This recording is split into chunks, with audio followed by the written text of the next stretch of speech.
Muchas personas se preguntan, ¿qué se siente tener diabetes?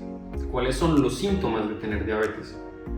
Y esta no es una pregunta menor, es muy importante para todos, porque en la medida que sabemos qué se siente, podríamos anticiparnos y consultar de una forma más temprana. Los síntomas que los médicos buscamos para sospechar esta enfermedad se han descrito desde tiempos inmemoriales. Inclusive los antiguos egipcios tienen en sus papiros descripciones que con una alta probabilidad se referían a la diabetes mellitus. Pero la medicina moderna le dio el nombre apenas desde el siglo XVII. ¿Qué debe tener en cuenta? Los síntomas no son específicos, los síntomas no son tempranos. Si usted tiene alguno de estos síntomas, debería consultar. Y la invitación que hacemos desde el equipo de salud del Hospital Universitario Nacional es que deberíamos cambiar la cultura de la atención a la enfermedad por la cultura de la prevención de la enfermedad. Y es que así usted no sufra de ninguna enfermedad conocida, debería asistir a su médico al menos una vez al año.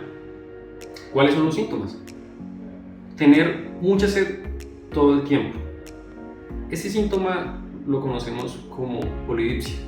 Y es que si usted tiene sed todo el tiempo y esa sed no mejora ni siquiera cuando usted consume algún tipo de líquido, puede ser un signo de alarma, puede ser un síntoma de alarma. Igualmente, si usted todo el tiempo está consumiendo líquidos y todo el tiempo tiene, la necesidad de ir al baño a orinar, esto lo llamamos nosotros poliuria, también podría ser un síntoma de alarma de que usted tenga la enfermedad. Muchos pacientes tienen este tipo de síntomas por años y los ignoran, hasta que llegan a un punto en que inclusive pierden peso o inclusive empiezan a tener manifestaciones de daño de algunos de sus órganos. Por ejemplo, el daño en los ojos, que se va a ver reflejado en que pierdan la agudeza visual, que pierdan la visión. Por ejemplo, que empiecen a aparecer lesiones en la piel, sobre todo en los pies, que puedan, por ejemplo, aparecer úlceras. O, por ejemplo, la disfunción eréctil es un síntoma muy importante que puede ser producido por la diabetes mellitus. Veníamos diciendo que la diabetes mellitus tipo 2 es muy importante y desafortunadamente cada vez hay más frecuencia de pacientes con diabetes mellitus, que es la prevalencia. Lo importante ahora es pensar, cada uno de nosotros en primera opción sería no llegar a tener la diabetes, pero si ya la tenemos, ¿cómo nos damos cuenta que va a ver el médico? Entonces, ¿qué puede pasar? Que yo me descompenso de la diabetes y empiezo a tener mucha sed, por ejemplo, o puedo tener algunas lesiones que a veces las personas en forma inocente que llaman tetillas, muestro mi cuello, que son los acrocordones, e incluso de una manera errónea por televisión dice que se nos deben quitar con una sustancia. Cuando la persona tiene algunos signos, o sea que se observan en el cuerpo, por ejemplo en el cuello de los acrocordones, o unas imágenes como negruzcas en el cuello o en las axilas que vamos a ver en la fotografía, eso le llamamos acantosis nigricans. Es muy importante, no es mugre. Hay gente que cree que es que se ha bañado mal el cuello. Son cambios en la pigmentación que son signos de alarma de la diabetes mellitus. Pues la diabetes se empieza a manifestar por otras cosas, por ejemplo, muy importante, las extremidades de las personas con diabetes, manos y pies, pero hablamos más de los pies con la persona que tiene diabetes y se le habla del pie diabético. Ese pie diabético pertenece a una persona con diabetes. ¿Por qué es más importante el pie que la mano? Porque el pie va en un calzado que generalmente, sobre todo en las mujeres, es inadecuado y el pie queda mal acomodado y causando presión con los dedos, así como están mis dedos de la mano, apiñados, con lesiones, con roce, con fricción que causan las úlceras. De tal manera que debe acudir a su médico para hacer un examen físico completo, desde la cara, el cuello, el examen del corazón y de los pulmones y lógicamente llegar a las extremidades de la persona con diabetes. Ya una vez que tenemos el diagnóstico de la diabetes mellitus, Pues sabemos que hay unos parámetros del laboratorio cuando nos toman la sangre en la vena, que es la que se llama la glucemia, que a veces dicen que la glicemia. Cuando el paciente tiene particularmente tratamiento con la insulina que causa baja del azúcar o hipoglucemia, por norma se les formula el glucómetro. El glucómetro, que lo vamos a ver en las imágenes, en las fotos, es aquel aparatico que tiene un funcionador y nos tomamos la gotica de sangre que sale, ojalá en la parte lateral, no en la yema de los dedos que más nos duelen, es la glucometría, que hablamos de la sangre que va en los capilares. Cuando hablamos de la sangre que se toma aquí en el laboratorio, es la que va en las venas. ¿Cuál es la meta de esas glucometrías? Anteriormente teníamos una sola meta muy general para todos los pacientes con diabetes mellitus. Hoy en día decimos que el adulto joven promedio pues de tener una glucosa entre más joven sea de 30, 35, 40 o incluso 26 años, de tener una glucosa en el ayuno muy cercana o similar como si no tuviese diabetes para hacer un verdadero control. Cuando el paciente va avanzando y llega a ser un adulto mayor de 65 o de 70 o de 80 llamados octogenarios o septuagenarios, las metas van cambiando. En esos pacientes adultos mayores ya su médico debe ir particularizando la meta de cada persona de acuerdo a las otras enfermedades o complicaciones que tenga de la diabetes. Entonces miremos un poquito de la hemoglobina glicada, que es el examen que nos refleja el azúcar promedio o glucemia de los 3 últimos meses. No sé si explicar un poquito, pero para decirlo de forma muy sencilla, en la sangre viajan unas células que son los glóbulos rojos. En la medida que yo tengo el azúcar elevado, ese glóbulo rojo que tiene hemoglobina se va alterando y es lo que llamamos que está glicándose y es lo que nos marca la hemoglobina glicada. El promedio general es de 7%, pero nuevamente en el adulto mayor de 60 a 65 años, llamado, que estamos en la etapa de la senectud, llamado entre comillas viejo, yo prefiero decir adulto mayor porque puede ser autónomo, va marcándose diferentes metas de la hemoglobina glicada, que podría ser hasta 7.5%, 8.0%, o si ya está muy avanzado y en etapa terminal, podría ser hasta 8.5%. Otro aspecto muy importante que cada persona con diabetes mellitus debe conocer es el rango, o sea, el dato de variación del azúcar en ayuno, que es la llamada glucometría o glucosa basal. Cuando nos levantamos, debemos, ojalá esa glucometría o glucosa basal debe estar en el rango de 80 a 130 miligramos por decilitro, que es la que nos dan en el laboratorio, y cuando comemos, que se llama postprandial, es decir, después de desayuno, de almuerzo o de comida, hago una aclaración, se debe tener en cuenta que es cuando comienzo a almorzar. Yo miro el reloj, es la 1 de la tarde, miro que comencé a almorzar, pero charlé despacito, comí, acabé a la 1:30, me hago la glucometría a las 3 de la tarde, 2 horas después de inicio de almuerzo, y esa glucometría, dependiendo de la edad, se dice que ojalá fuera no mayor de 180, un tope máximo de 200 para el adulto de edad mayor, pero si es una persona joven de 40 a 35 años, por ejemplo, ojalá llegara solo a 140 y muy pocas veces a 160 miligramos por decilitro. Ya conocemos cuáles son los valores que deberíamos tener en el hogar. Cuando el azúcar, la glicemia, está por debajo de esos valores, consideramos que hay hipoglucemia, lo que algunas personas quizás llamen bajonazos de azúcar. Cuando la glicemia está por encima de esos valores, lo consideramos hiperglucemia. La pregunta es, ¿cómo puedo yo desde mi casa sospechar que una de estas, digamos, complicaciones me está ocurriendo a mí o de pronto le está ocurriendo a un familiar? Hay que recordar que tanto la hipoglucemia como la hiperglucemia pueden ser muy perjudiciales, pero sobre todo la hipoglucemia. Tener valores muy bajos de azúcar puede ser inclusive mortal. A continuación, vamos a describir los síntomas más frecuentes y qué debería hacer usted ante un escenario como estos. La hipoglucemia puede tener muchas manifestaciones.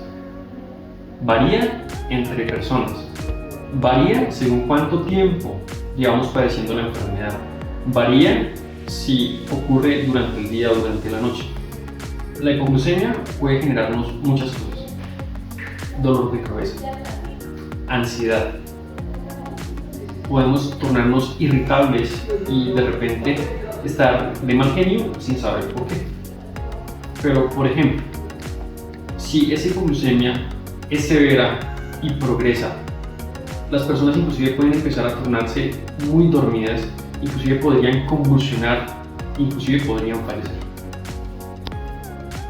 Es muy importante recordar que si este bajón de azúcar, esta hipoglucemia ocurre durante la noche, algunas personas podrían notar, por ejemplo, una sudoración excesiva, o podrían empezar a presentar pesadillas y dormir mal.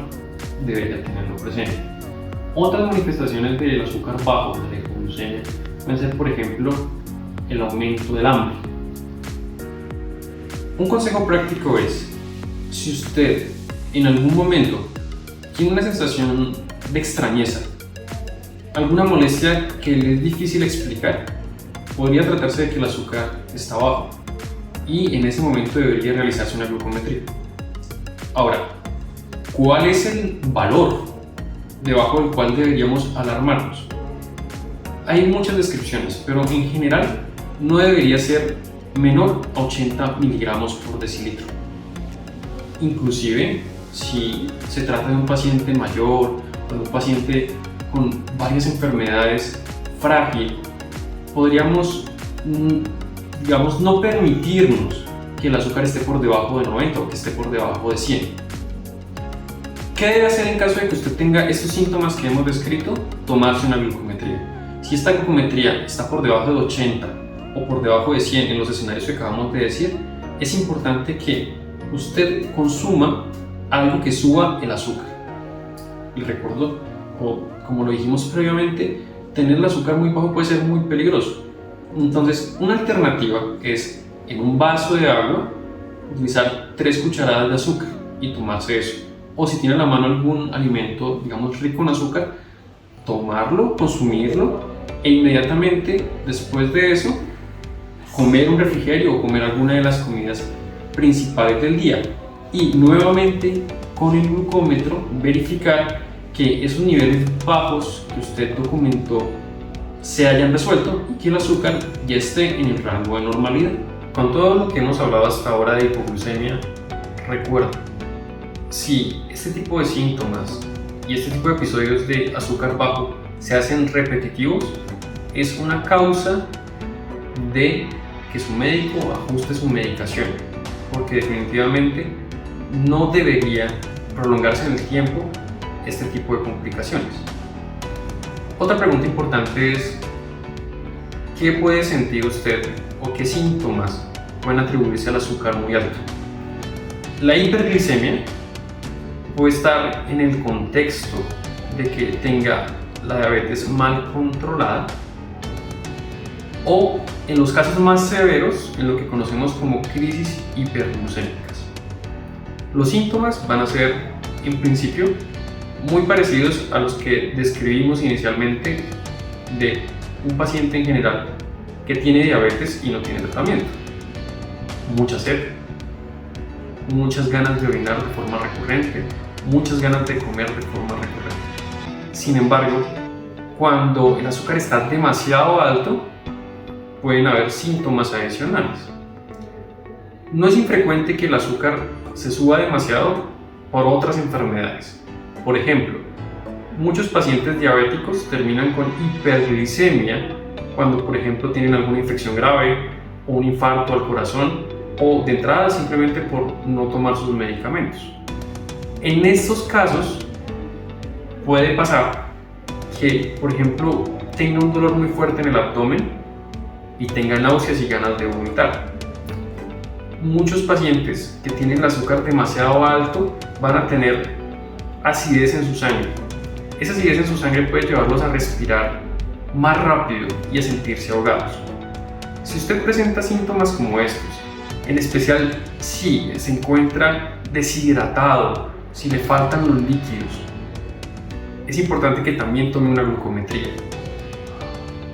Valores por encima de 250 deberían alarmar, pero en cualquier caso, si estos síntomas son persistentes, tenga o no tenga glucómetro a la mano, la recomendación es que debe consultar por urgencias. La diabetes mellitus es una enfermedad que aumenta sustancialmente el riesgo de muchas otras enfermedades y complicaciones. Entre estas, de las más importantes, el infarto agudo de miocardio representa la principal causa de muerte en el mundo, y las personas que padecen diabetes mellitus tienen un riesgo hasta de 3 veces más respecto a alguien que no tiene diabetes de desarrollar un infarto agudo de miocardio. Cuando pensamos en la hemoglobina glicosilada, que ya hemos tratado anteriormente en los videos, sabemos que por cada un punto porcentual que aumenta por encima de 6.5, la hemoglobina glicosilada aumenta hasta en un 11% el riesgo de infartarse. Es muy importante, por tanto, recordar cuáles son los síntomas de esta enfermedad. Si usted presenta un dolor de pecho intenso, muy fuerte, que no mejora con el reposo, se siente en el centro del pecho, sobre todo si se acompaña de ahogo, si se acompaña de sudoración, de náuseas, es muy importante que acuda a urgencias. La segunda enfermedad cardiovascular que debemos recordar es la enfermedad cerebrovascular. La enfermedad cerebrovascular tiene una mayor incidencia, es decir, es mucho más frecuente también en los pacientes con diabetes. De hecho, el riesgo que tiene un paciente diabético en relación a un paciente que no tiene la enfermedad de tener este tipo de complicaciones es casi del doble. Y sabemos además que de cada 5 pacientes que tienen un ataque cerebrovascular, al menos uno era diabético. Es muy importante que recuerde los siguientes síntomas y esta mnemotecnia para que en caso de que los presente acuda de inmediato a urgencias. La mnemotecnia es prisa y es 1. PR. Pronuncie su nombre. 2. Y S. Intente sonreír. Y por último, levante sus brazos. Es muy importante que si usted al hablar siente que no se entienden las palabras, esto lo conocemos los médicos como disartria, o si usted al verse en un espejo ve que ambas mitades de su cara no son iguales, o que no puede mover uno de sus brazos o una de sus piernas, si alguna de estas cosas ocurre, aun cuando no duele absolutamente nada, usted debe acercarse de inmediato a urgencias. El ataque cerebrovascular es una enfermedad que puede ser altamente discapacitante y la probabilidad que tenemos nosotros los médicos de ayudarlo en una complicación como esa es muy escasa cuando ya han pasado más de 4 horas y media. Usted debería, si alguna de estas cosas sucede, acercarse de inmediato a urgencias. Otro grupo de complicaciones importantes en los pacientes con diabetes es lo que llamamos la retinopatía diabética.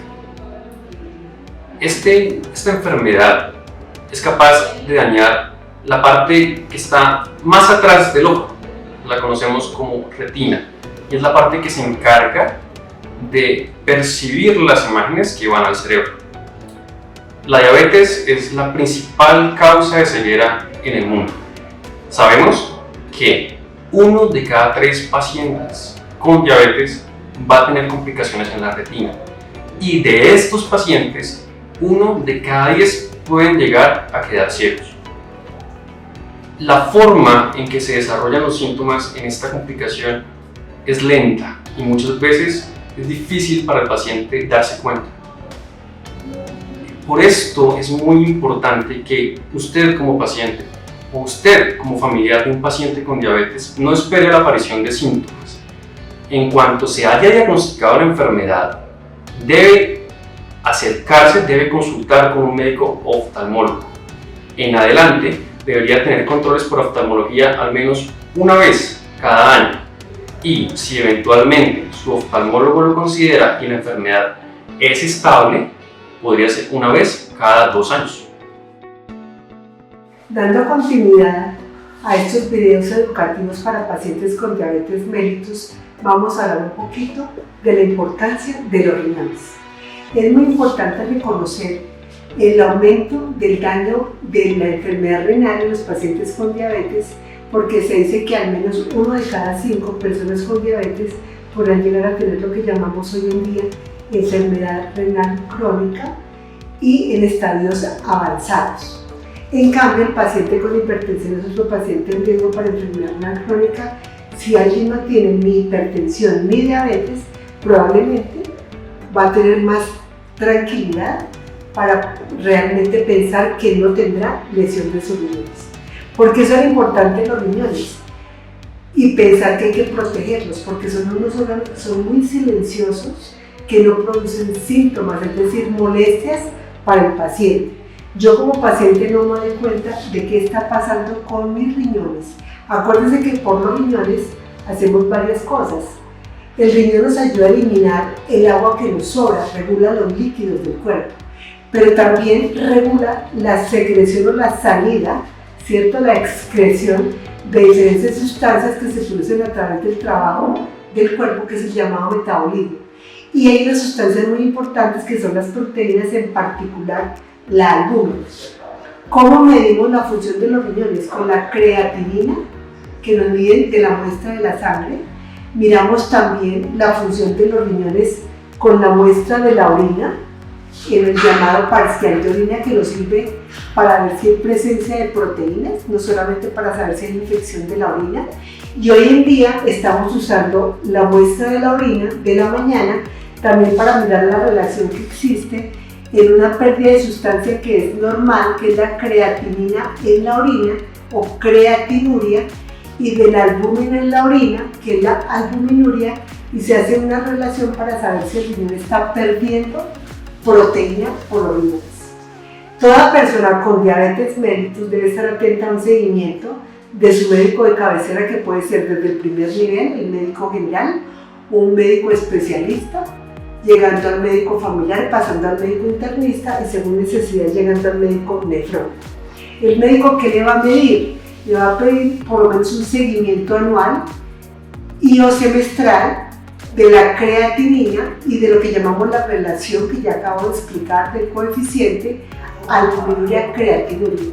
Es muy importante estar atentos a ver si hay déficit paulatino o caída de la función para tomar alerta y tomar pautas del control de la diabetes mellitus, de la glucosa que ya hemos hablado en la sangre, hablar del control de la hipertensión arterial y mantenerla muy bien, evitar medicamentos tóxicos al riñón, algunos antibióticos hay que consultar con su médico de cabecera, o también evitemos la autoformulación con múltiples medicamentos de venta libre llamados antiinflamatorios no esteroideos, por ejemplo el ibuprofeno, el diclofenaco, el naproxeno. Entonces, en general, la invitación es a cuidar los riñones, evitar la autoformulación con drogas y fármacos nefrotóxicos o tóxicos al riñón, que el médico y el paciente tienen que estar atentos al seguimiento de la función renal. Dependiendo la diabetes mellitus y otras enfermedades asociadas como la hipertensión arterial, el control podría ser anual, semestral o incluso trimestral, y dependiendo del caso podría llegar a ser mensual. Muy importante tener claro que para preservar, para mantener de la mejor manera la función de los riñones, como decíamos, hay que evitar medicamentos tóxicos a los riñones, pero también muy importante volver a repetir e insistir que tengo que controlar la diabetes mellitus con un examen de la hemoglobina glicada de cada 3 meses, que tiene que estar alrededor del 7%. Si logramos controlar esa hemoglobina glicada, se ha dicho por diferentes estudios que podemos bajar hasta el 25% la probabilidad de tener afección renal a largo plazo a 10 años. También dependiendo del grado de función renal, particularmente lo que llamamos la tasa de filtración, que se calcula con una fórmula que no importa que el público no la sepa, pero el médico la calcula con la creatinina que nos viene en la sangre, dependiendo de la edad de cada paciente y si es hombre o mujer, y depende también de la etnia o de la raza, se calcula la tasa de filtración glomerular. La tasa de filtración glomerular va cayendo poco a poco, 1 centímetro por año a partir de los 40 años, de tal manera que se ha dicho que una persona joven debe tenerla de 90 milímetros hacia arriba. Es probable que una persona de 70 o 80 años ya tenga una tasa de filtración de los riñones de por ahí 60 o 70, pero en la medida en que vamos alterando la función renal, va bajando a 40 hasta llegar, por ejemplo, a 30. Si ya nos baja la tasa de filtración a 30, debemos mandarlo a una valoración también por el médico nefrólogo. Paralelo a esto, es muy importante entonces pensar que también es importante otro profesional como las nutricionistas o los nutricionistas, porque si estamos perdiendo proteína por el riñón, que es la llamada proteinuria, y dependiendo de la magnitud o cantidad, hablamos de microproteinuria o macroproteinuria. Si es muy importante la pérdida de más de 300 miligramos en un día completo, o sea 24 horas, necesitamos del apoyo de una profesional de la nutrición y dietética para poder calcular la proteína que debemos consumir de acuerdo a nuestros kilogramos de peso.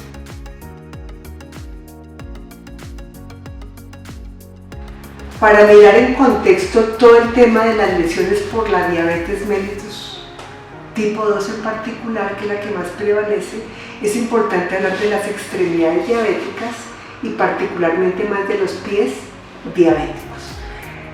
¿Por qué los pies? Porque los pies son los que mantienen el peso corporal.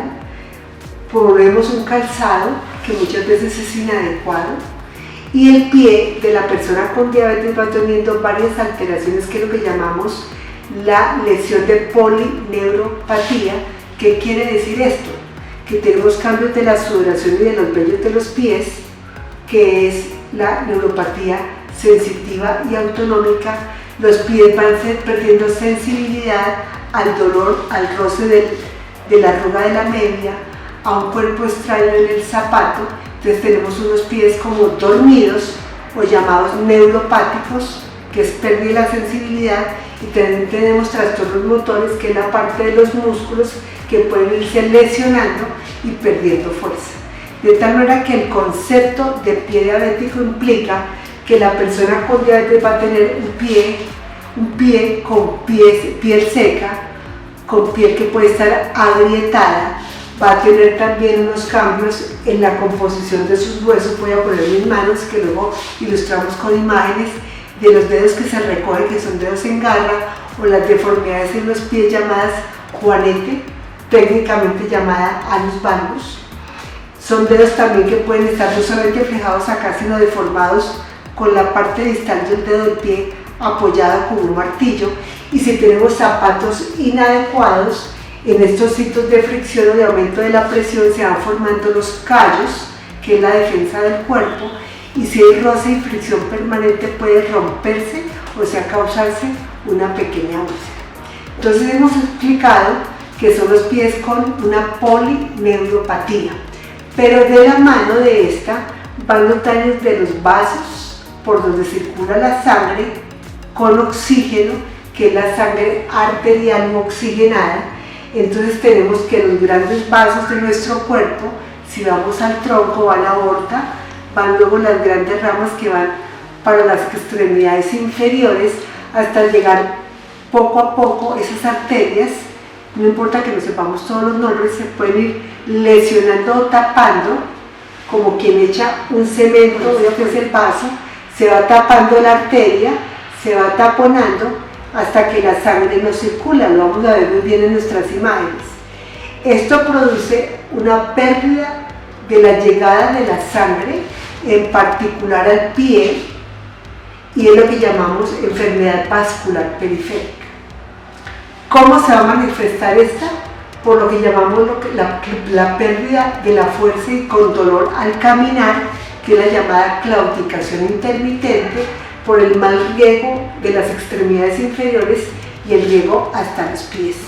Y el pie dormido, que ya estaba hablando, se va a manifestar por algo que llamamos disestesias, que es cuando el paciente refiere que siente cosquilleo, hormigueo, corrientazo, pullones como si fuesen agujitas en sus pies y se sienten esa sensación que puede ir en bota o en media en las extremidades inferiores.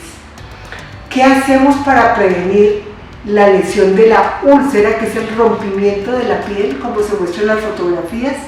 Entonces vamos a tener que educar en el ABC del autocuidado de los pies. Para resumir, si una persona con diabetes mellitus siente el hormigueo en los pies o agujitas, que se llaman disestesias, o siente que al caminar varias cuadras duele la masa muscular o la carne de los muslos o de las pantorrillas o alguna parte del pie o por delante de la pierna, que es claudicación intermitente, debe consultar de inmediato a su médico por presencia de la neuropatía o por presencia en ese caso de la enfermedad vascular periférica.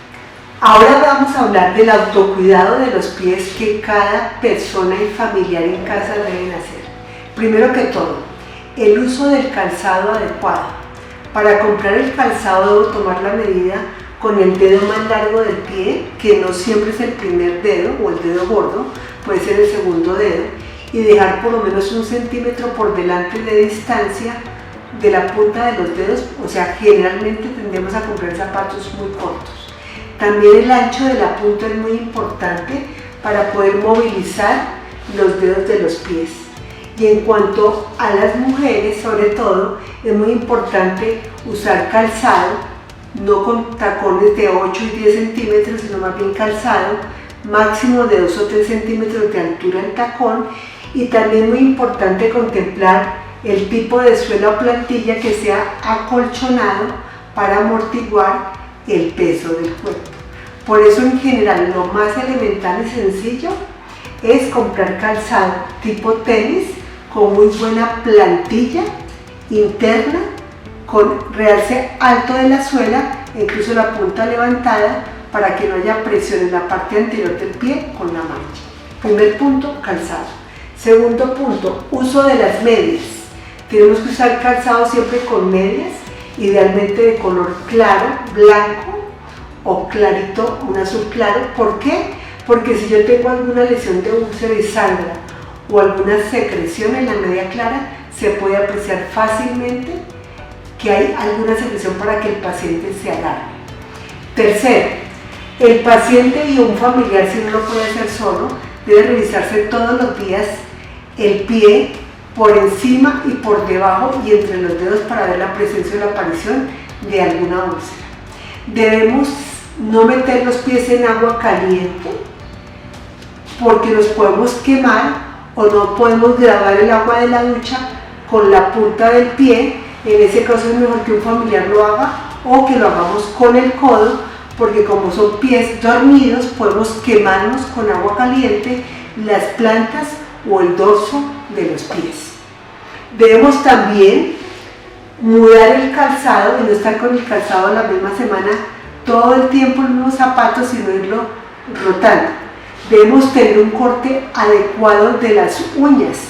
Las uñas deben cortarse en forma recta y no cuadrar el borde de la uña en forma redonda, ni quitar cueritos o ir a la persona que hace el pedicure, porque generalmente causan lesiones muy pequeñitas por donde puede entrar la infección en el pie a través del corte inadecuado de las uñas. También tenemos que hacer un secado muy estricto entre los dedos, porque si dejamos humedad facilitamos la aparición de hongos, y como la piel está seca, a través de ese quiebre llamado como pergamino del pie puede hacerse una pequeña línea o fisura por donde entra no solamente el hongo, sino la infección por bacterias. Entonces, siempre miremos los pies como mirar nuestras manos, y además son pies que son en riesgo. Si una persona ha presentado ya úlcera, está en riesgo de volver a presentar una úlcera de nuevo en el mismo pie o en el pie del otro lado. ¿Cómo prevenimos todo esto? Educando para no llegar nunca a tener amputación de los pies, o sea, que nos quiten una falange, un dedo entero, una parte en triángulo del pie, o amputaciones ya de mayor envergadura por encima de los tobillos, que se llaman amputaciones mayores, cuando deben cortar a través de la pierna, que es la tibia, o más arriba a nivel del muslo, que sería el fémur. Entonces, la meta de trabajo, ¿cuál es de todos?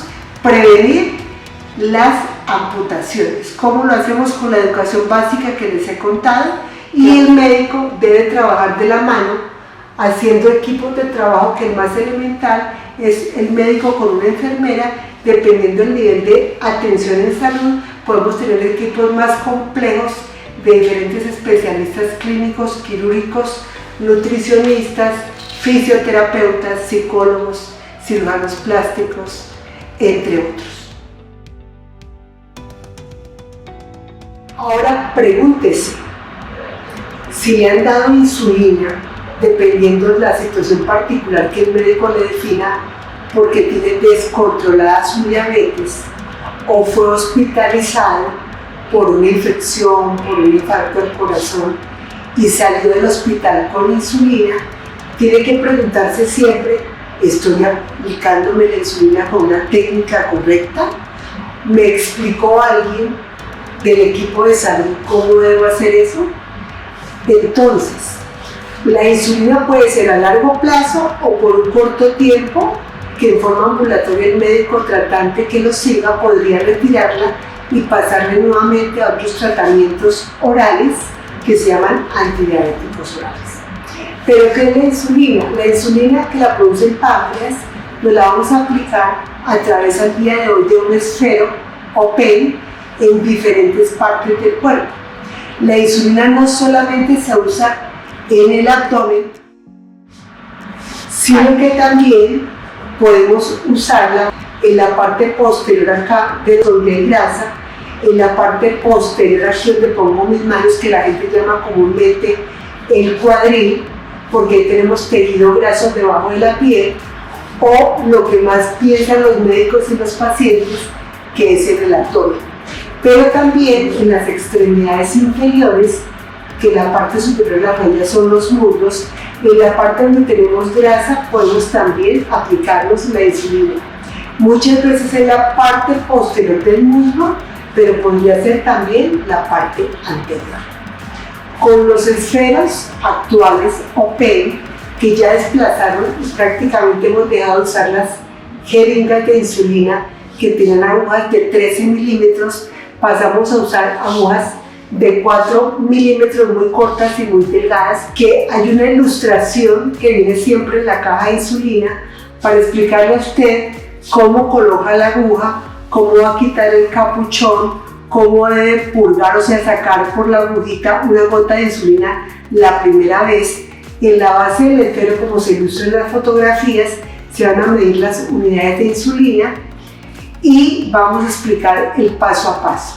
Si yo no voy a aplicar insulina en el abdomen como se ilustra acá, y este fuera el ombligo, entonces voy a colocar una línea media por la línea del ombligo, la línea del ombligo una vertical, voy a sacar 4 cuadrantes en mi abdomen. Las bolitas de colores ilustran donde yo pondría la aguja cada día si es una aplicación diaria, porque las insulinas de ahora pueden ser de larga acción, que duran 24 horas. Yo les indico generalmente marcar con un esfero de punta fina, coloco la separación con mi dedo para colocar al otro día y voy rotando cada vez, como lo dicen las flechas, la insulina a manera de culebrilla o de cuadrícula. Cuando uso todos los puntos del cuadrante, que sería acá superior izquierdo, como lo ilustro en la imagen, voy a bajar a la parte inferior del ombligo a la izquierda, que sería el cuadrante inferior izquierdo, y seguir avanzando como las agujas del reloj al cuadrante inferior derecho y volver al cuadrante acá superior a la derecha, donde está ubicado acá el dedo gordo de la mano, y nunca repetir la aplicación en el mismo sitio, porque causamos alteración del tejido graso, que se llama lipodistrofia. El otro elemento clave es la aguja, usarla una sola vez, porque la aguja, como lo ilustra en la fotografía, dañamos el bisel o la punta, y si no entra fácilmente va a ir causando erosión o lesión de la piel. ¿Qué más debemos explicar muy sencillo de la insulina? La insulina es un medicamento que requiere cadena de frío. Cadena de frío quiere decir que debe ser guardado en la nevera entre 2 y 8 grados centígrados, o sea que es en la parte media de la nevera, no es congelada, tampoco es en la puerta de la nevera, porque la puerta se abre y se cierra todo el tiempo. A la parte media podemos dejarla en una cajita, o hay algunas neveras que tienen una caja pequeña. Allí marcamos, explicamos en casa que no la dejen quieta, que no nos la estén sacando y entrando a la nevera. Y cuando abrimos un esfero o pen de primera vez de cualquier insulina, llámese Glargina, llámese Degludec, llámese Lispro, cualquiera de las insulinas, ese esfero debemos usarlo máximo un mes. Los que producen las insulinas dicen que ojalá sea 25 días como máximo, y si las cargamos fuera de casa tenemos que marcarlas y marcarlas entre un gel, rodeadas para mantener la temperatura como estamos explicando. Vuelvo a replicar nuevamente el tema de la lipodistrofia. Muchas veces el médico le dice al paciente que alterne el sitio. Lo que el paciente, he observado en mi experiencia, tiende a hacer es que un día aplica a la izquierda al ombligo y al otro día a la derecha, de la izquierda a la derecha, y tiende a repetir siempre el mismo sitio de la izquierda y el mismo sitio de la derecha. Por eso los invito a que deben palpar o tocar las zonas de aplicación de insulina, y si sienten induraciones o callos o masas debajo de la piel, deben decirle y comunicarle a su médico, y además el médico o la enfermera del programa debe siempre palpar los sitios de aplicación para revisar que la técnica no lleve a la llamada lipodistrofia, porque se altera la absorción de la insulina y hay variación o variabilidad de los niveles de la glucometría, causando valles de hipoglicemia o bajones y picos por falta de absorción de esta insulina.